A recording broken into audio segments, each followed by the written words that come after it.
E tem mais. Apoio Sankia, a melhor solução de gestão para o seu negócio. Motorola. Conheça a família de smartphones 5G.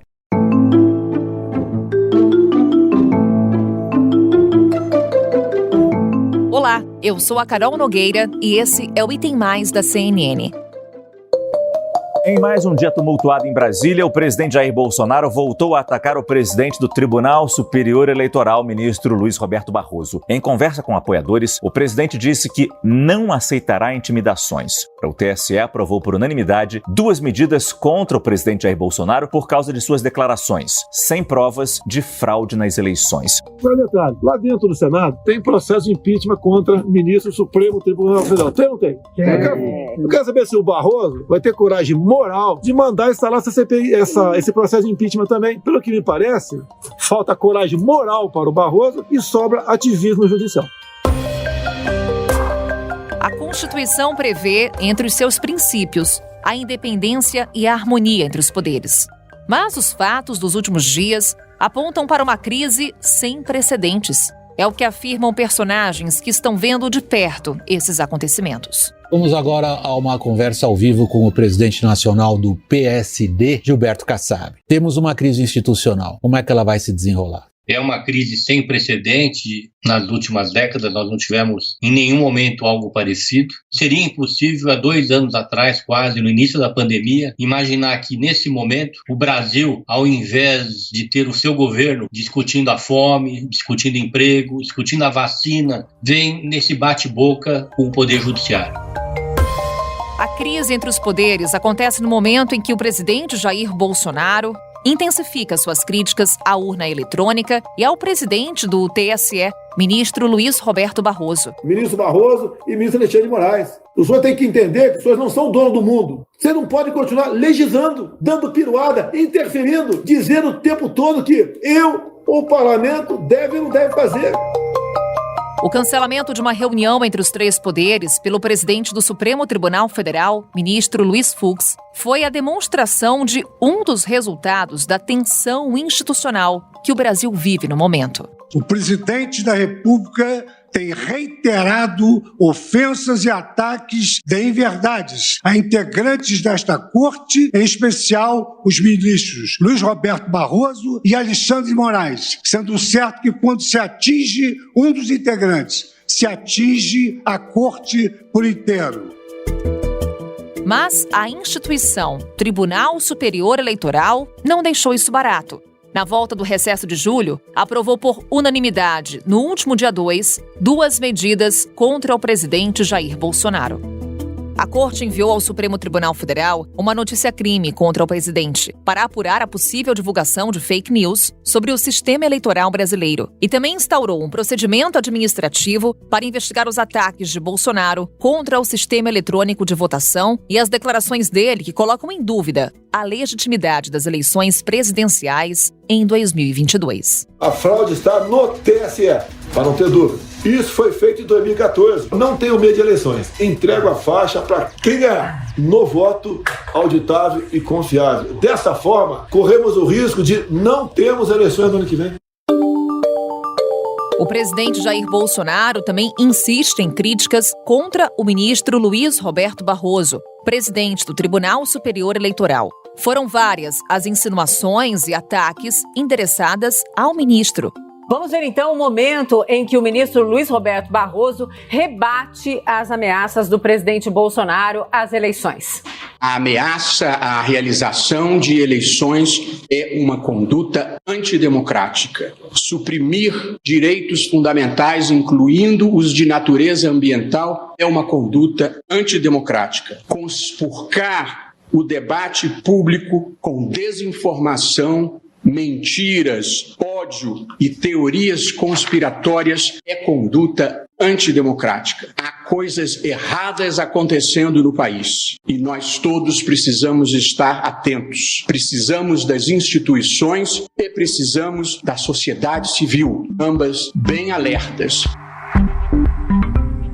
É um embate que envolve bastidor do judiciário, bastidor da política, por isso precisamos da ajuda dela. Basília Rodrigues com a gente no Item Mais. Que bom, Basília, falar com você, matar saudade, tudo bem? É verdade, direto da CPI da pandemia aqui para o Item Mais, tudo ótimo. Como você tá, Carol? Tudo bem, é isso, né, Basília? CPI da pandemia, são as questões envolvendo o Tribunal Superior Eleitoral, Supremo Tribunal Federal, ou seja, não tem como ficar parado em Brasília. Bem, Basília, vamos lá. Conversa sobre a situação desse momento no que se referem às críticas do presidente Jair Bolsonaro à urna eletrônica, ao presidente do Tribunal Superior Eleitoral.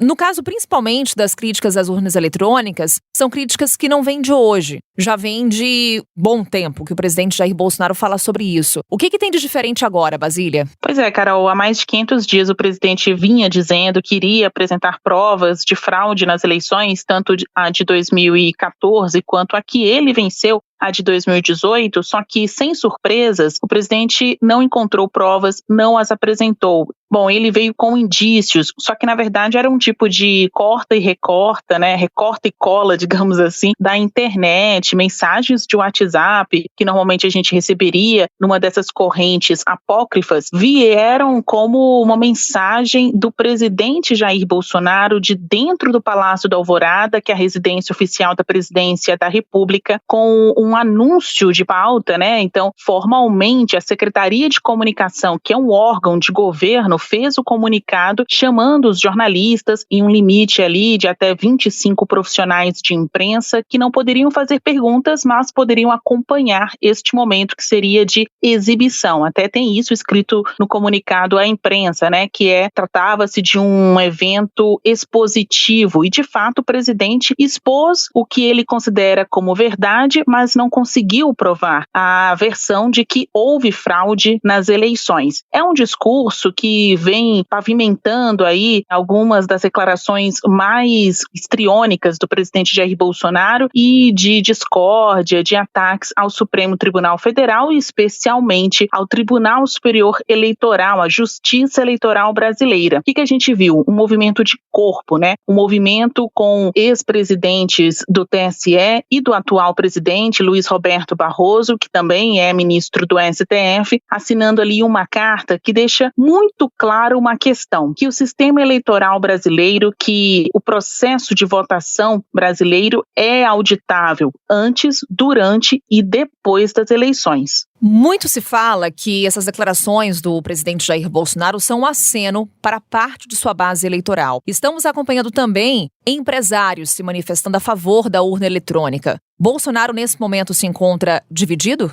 Não dá para falar que ele está isolado nesse coro pelo voto impresso e de suspeitas, dúvidas sobre as urnas eletrônicas. Mas dá para se dizer que, levando em consideração a República Brasileira, as instituições em funcionamento aqui no país, institucionalmente o presidente ele está em desvantagem, porque a gente observa que no parlamento os presidentes das casas, tanto da Câmara quanto do Senado, os líderes partidários, boa parte das legendas também não consideram coerente esse discurso de que há fraudes nas eleições, porque uma coisa é você pedir o aperfeiçoamento do sistema eleitoral brasileiro. Então é claro que a gente quer um voto justo, limpo e auditável. Outra coisa é você jogar suspeitas e esticar a corda, né, insistir num discurso como se nunca o voto fosse auditável, como se nunca o resultado de uma eleição fosse justa. Até mesmo quem perdeu nas eleições de 2014, que foi o então senador Aécio Neves, hoje deputado federal, discorda dessa tese. Ele compreende que não houve fraudes. Claro que ali, naquele momento de 2014, o PSDB foi até a Justiça Eleitoral e sustentou que o voto não era auditável. Havia já uma auditabilidade do voto. Depois de 2014, a Justiça Eleitoral ampliou os mecanismos de verificação desse voto, inclusive por conta da pressão, dos questionamentos, mas nunca esteve em pauta regredir para o voto impresso. Você pedir pedir para que esse voto passe por uma série de etapas de verificação, de aferição, para ter certeza que seu voto foi computado, é válido, mas dizer que está tendo violação do seu voto, isso não encontra aí provas e, como o próprio presidente Jair Bolsonaro mostrou, não acontece. A decisão do ministro Alexandre de Moraes, ele que atendeu a notícia-crime do TSE, tornou o presidente Jair Bolsonaro investigado no inquérito das fake news. A gente lembra, inquérito que já investiga aliados do presidente. Com um grande detalhe, Basília, Alexandre de Moraes será o próximo presidente do TSE nas próximas eleições. Como é que esses fatos conversam entre si? Pois é, o presidente Jair Bolsonaro ele já é objeto aí de um terceiro inquérito, né? A gente tem que lembrar aí, no início do governo, o presidente ele assumiu com um discurso moralizante, anticorrupção, mas logo no segundo ano de governo, o seu então ministro da Justiça, Sérgio Moro, saiu, da pasta disparando, dizendo que o presidente interferia na Polícia Federal e por causa disso, até hoje, ele responde ao inquérito no STF. Mais recentemente e novamente, um tipo de fogo amigo, ou seja, pessoas que eram tidas suas aliadas incriminaram o presidente de prevaricação.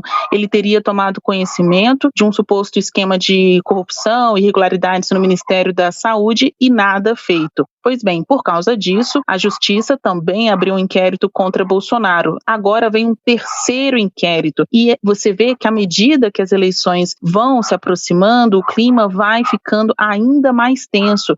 O presidente responde agora por suposta veiculação de mentiras contra o sistema eleitoral brasileiro e também contra integrantes do judiciário, com destaque para a Justiça Eleitoral, é claro. E isso não pegou bem, porque ao falar dessa forma, o presidente acabou instigando a reação em conjunto de ministros, de magistrados que não necessariamente eram críticos do governo e também não gostaram do tom elevado do presidente Jair Bolsonaro. E aí a gente vê nos últimos dias que o presidente começou a personificar essas críticas para não parecer que era uma reação contra todo o poder judiciário. E ele vem nomeando isso, atacando principalmente Luiz Roberto Barroso, que é o atual presidente do Tribunal Superior Eleitoral, e Alexandre de Moraes, que é relator do inquérito das fake news e também estará na condução do TSE em outubro do ano que vem, quando estivermos em pleno ano eleitoral. Só que estando ali na posição de comandante da Justiça Eleitoral ou não, nenhum ministro gostou, ou quase nenhum ministro gostou do discurso do presidente Jair Bolsonaro. Para a gente ficar em um exemplo, o ministro Edson Fachin, que é o vice-presidente do TSE, que chegará a ocupar ali a presidência no início do ano que vem, durante alguns meses, ali nessa transição de Barroso para Alexandre de Moraes, recentemente, em uma veiculação de vídeo pela internet, ele disse que não era de se estranhar, não era de se surpreender que um líder populista queira criar as próprias regras para ditar as eleições. Ele não citou o nome do presidente Jair Bolsonaro, mas para um bom entendedor, meia palavra basta, né?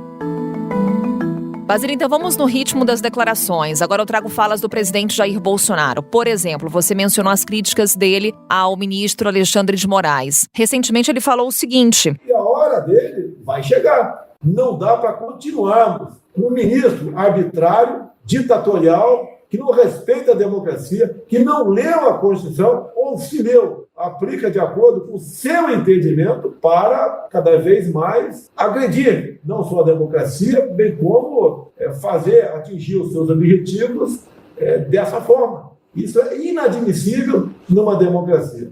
Lembramos também de uma outra declaração no que se refere ao ministro Barroso, quando ele falava: o que eu falo não é um ataque ao TSE ou ao Supremo Tribunal Federal. É uma luta direta com uma pessoa apenas, ministro Luiz Barroso, que se arvora como dono da verdade. Críticas a dois ministros, o atual presidente do TSE, o futuro presidente do TSE. A questão é, instituições entendem como essas declarações, Basília? As instituições entendem que falou de um, falou de todos, né? Como é aquela expressão mesmo que é utilizada pelos cavalheiros, um por todos, todos por um, e é por aí mesmo. Se um ministro, na condição de presidente de uma instituição, que é o Tribunal Superior Eleitoral, está tendo a sua atuação colocada em xeque pelo presidente da República, então a instituição judiciário se ergue como uníssona, né? Como uma só, e diz, aqui não, passando a linha, até chegou ao nosso limite, não vamos mais tolerar esse tipo de ataque. Não à toa, no discurso de retomada dos trabalhos do Supremo Tribunal Federal, o ministro Luiz Fux falou sobre o assunto, e olha que ele gosta de ser muito delicado, polido, não entrar em polêmicas, né? Mas não dá mais. Alguns ministros do Supremo Tribunal Federal se dizem assim no limite, que querem parar com esses discursos, esse ambiente de tensão antes das eleições. Só que aí tem o outro lado. O outro lado afirma que o presidente, se valendo do discurso de autenticidade, ele não vai largar essa toada, ele não vai parar de fazer esses ataques, nem mesmo agora com um ministro do Centrão ali na condução política, Ciro Nogueira, na vaga de ministro da Casa Civil, né? Alguns dizem, é um pássaro, um avião? Não, é o ministro Ciro Nogueira na articulação política do Palácio do Planalto. Só que a gente vê que em poucos dias lá não está fazendo muito efeito. Basília, trabalho não vai faltar para você. Segue acompanhando todos os embates direto da capital federal e trazendo pra gente o bastidor, a análise sempre. Obrigada, Basília, mais uma vez. Até uma próxima. Até mais, Carol. Tchau, tchau. Ótimo falar com você. Um outro ponto. O que será realmente investigado a partir dessas medidas do Tribunal Superior Eleitoral? Quais são os possíveis impactos, os resultados dessas empreitadas? Vamos entender agora as questões jurídicas eleitorais, com a ajuda do Davi Tangerino. Ele é jurista e professor adjunto de Direito Penal da Universidade do Estado do Rio de Janeiro. Muito obrigada por conversar conosco, doutor Tangerino. É um prazer estar aqui batendo esse papo com vocês. Estamos diante de um procedimento administrativo e de um inquérito. Temos, então, uma investigação do ponto de vista criminal e um processo administrativo no Tribunal Superior Eleitoral? Muito bem. O Tribunal Superior Eleitoral, ele é um órgão que integra o Poder Judiciário, ou seja, né, ele julga causas, ações, recursos que são levados a ele, mas ele também tem uma função correicional, né? Ele também tem uma função de regular e acompanhar as eleições. Então, no âmbito do TSE, o que houve foi a instauração por unanimidade de um procedimento administrativo, melhor a gente não chamar de inquérito, porque senão se confunde com aquele de natureza criminal, né? Para apurar se o presidente Bolsonaro, ao fazer as suas lives, as suas manifestações públicas, né, inclusive dentro do palácio, né, usando a estrutura e até possivelmente o horário de expediente, ele está abusando, né, do cargo, abusando da função, abusando do poder econômico e, ao mesmo tempo, para minar, para desacreditar o processo eleitoral. Então, ele é um procedimento administrativo que tem como consequência possível lá na frente, depois de observado o devido processo legal, tanto a cassação, né, quanto, o que é bastante grave também, a inabilitação para exercer cargos públicos por 8 anos. Né? Em outras palavras, ele poderia ficar inelegível por esse período. Então vamos aprofundar mais esse ponto, doutor, essas possibilidades de cassação e inelegibilidade. Em quais casos que essas situações se aplicam? Veja, as infrações eleitorais, elas são amplas, né? E não existe necessariamente, ao contrário, por exemplo, né, se a gente pega lá o crime, homicídio, matar alguém, pena 6 a 20 anos. O limite de pena está bem explícito ali no próprio Código Penal. No campo administrativo, e nós estamos aqui no campo administrativo, a modulação dos efeitos da infração depende de uma série de variáveis, mas depende fundamentalmente da gravidade do ilícito. Então eu não consigo te dizer assim, se A, então B. Né? As sanções mais graves, né, cassação e inelegibilidade, são reservados àqueles fatos mais graves. O que eu posso dizer é que, até onde eu tenho memória, é a primeira vez que um presidente em exercício, né, estaria figurando como investigado num procedimento dessa natureza. Por que eu estou dizendo isso? Porque, naturalmente, é de se esperar que se considere mais grave, se provada que houve infração, quando realizada por um presidente no exercício da função. Tudo isso para dizer, então, que embora não haja assim, uma matemática exata, o fato de ser um presidente aponta, sugere que se o tribunal for aplicar uma sanção, será uma sanção amarga. Mas também adicionaria aqui que eu acho pouco provável que uma eventual sanção venha ainda de maneira definitiva, com possibilidade de imediata aplicação no mandato do presidente Bolsonaro. Porque, como dito, tem que apurar, né, tem que haver uma formalização disso, ele vai ter direito à defesa e caberá recurso, muito provavelmente, ao Supremo Tribunal Federal. Para a gente, então, detalhar ao máximo aqui, são 2 procedimentos administrativos, como o senhor destaca para a gente. Não, o do TSE é administrativo. Aí, ao mesmo tempo em que o TSE resolve instaurar, sem provocação do Ministério Público, né? A gente chama isso, a gente usa uma palavra em latim para isso, que é ex officio, né? Sem provocação do Ministério Público, o TSE tomou uma outra decisão, né? Dizer, olha, esses atos que nós vamos apurar aqui no âmbito eleitoral para fins administrativos também parecem ser crime. E aí, quem é que tem pela Constituição a atribuição de julgar crimes comuns cometidos pelo presidente da República? O Supremo Tribunal Federal. Então, o TSE enxerga naqueles mesmos fatos um possível crime, mas ele não tem competência constitucional para julgar o crime do presidente da República por crime comum. Então ele comunica oficialmente o Supremo, mas eles dão um passinho a mais. Eles não comunicam apenas à Corte para que tome providências. Eles já direcionam ao ministro Alexandre de Moraes, dizendo, olha, os fatos que nós estamos apurando aqui, né, que a gente poderia chamar de fake news eleitoral, de desacreditar as urnas, toda essa fumaça em torno da fragilidade das urnas eletrônicas sem nenhuma prova e com ataques à Corte e a ministros da Corte, esse assunto é muito parecido, né? Está muito próximo dos assuntos que são investigados no famoso inquérito das fake news, cujo relator é o ministro Alexandre de Moraes. Então, o TSE já endereça diretamente ao ministro Alexandre essa notícia de crime que a gente chama, né? E aí não demorou muito. Pelo contrário, foi bastante ágil. O ministro Alexandre de Moraes acata o ofício recebido do TSE e inclui o presidente Bolsonaro como um dos investigados no inquérito das fake news. Portanto, o que está no STF é sim um inquérito para apurar crime, ao passo que o procedimento que está no TSE é um procedimento administrativo para apurar infração eleitoral. Temos um inquérito no Supremo Tribunal Federal, como o senhor destaca, temos um procedimento administrativo no Tribunal Superior Eleitoral. Ou seja, o presidente Jair Bolsonaro estaria sujeito a uma penalidade do ponto de vista penal mesmo, no Supremo Tribunal Federal, e sujeito a um procedimento administrativo, ou seja, ali é uma avaliação no Tribunal Superior Eleitoral de que ele teria cometido uma infração do ponto de vista eleitoral, ou seja, um outro tipo de penalização. Correto. Então, vamos lá. A eleitoral a gente já falou aqui. O que poderia acontecer se o inquérito no Supremo Tribunal Federal andar? Vale dizer, lá no TSE, os próprios ministros vão decidir se houve infração ou não, né?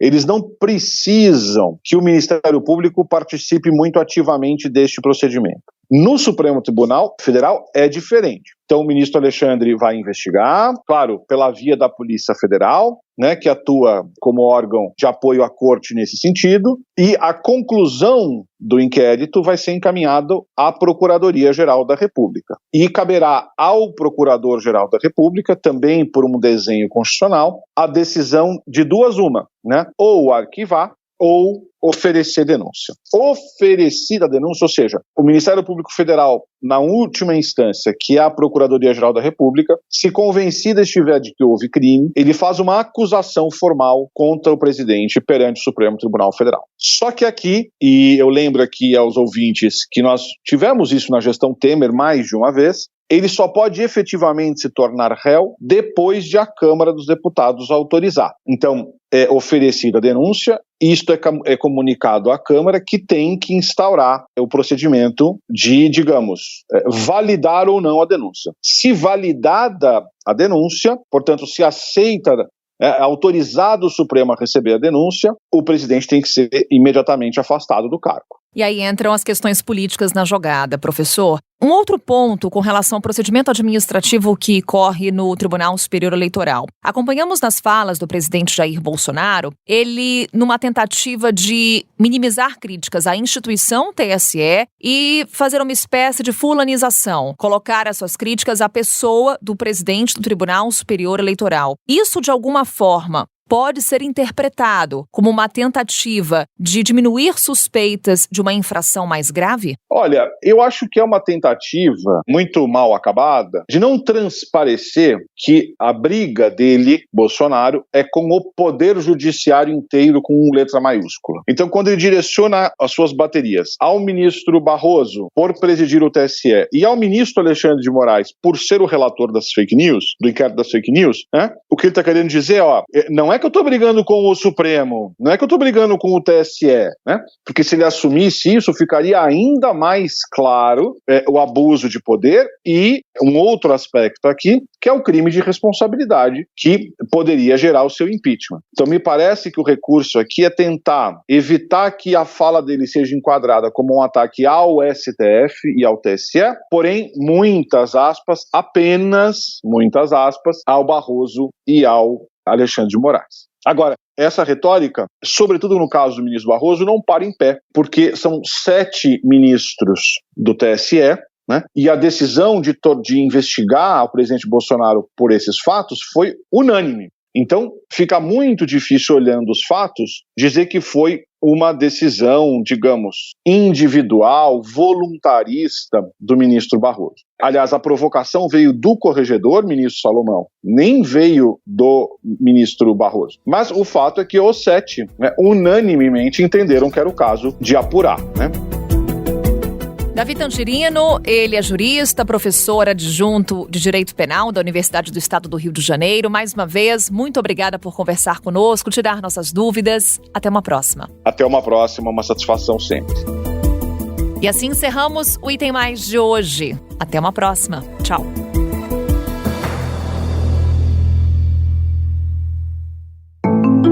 Com a apresentação minha, Carol Nogueira, esse podcast foi produzido pela Maremoto para a CNN Brasil. Roteiro e pesquisa, Daniel Miller. Pauta e produção, Danilo Santana. Operador de gravação, Nathan Kleiman. Edição e sonorização, Murilo Lourenço. Coordenação geral, Paula Weinberg. Coordenação de produto, Verônica Schneider. Coordenação editorial, Diego Toledo. Direção de jornalismo digital, Daniel Tosi. Você também pode ouvir o Item Mais no site da CNN Brasil e aproveite para conhecer os nossos outros produtos em áudio. Acesse cnnbrasil.com.br/podcasts.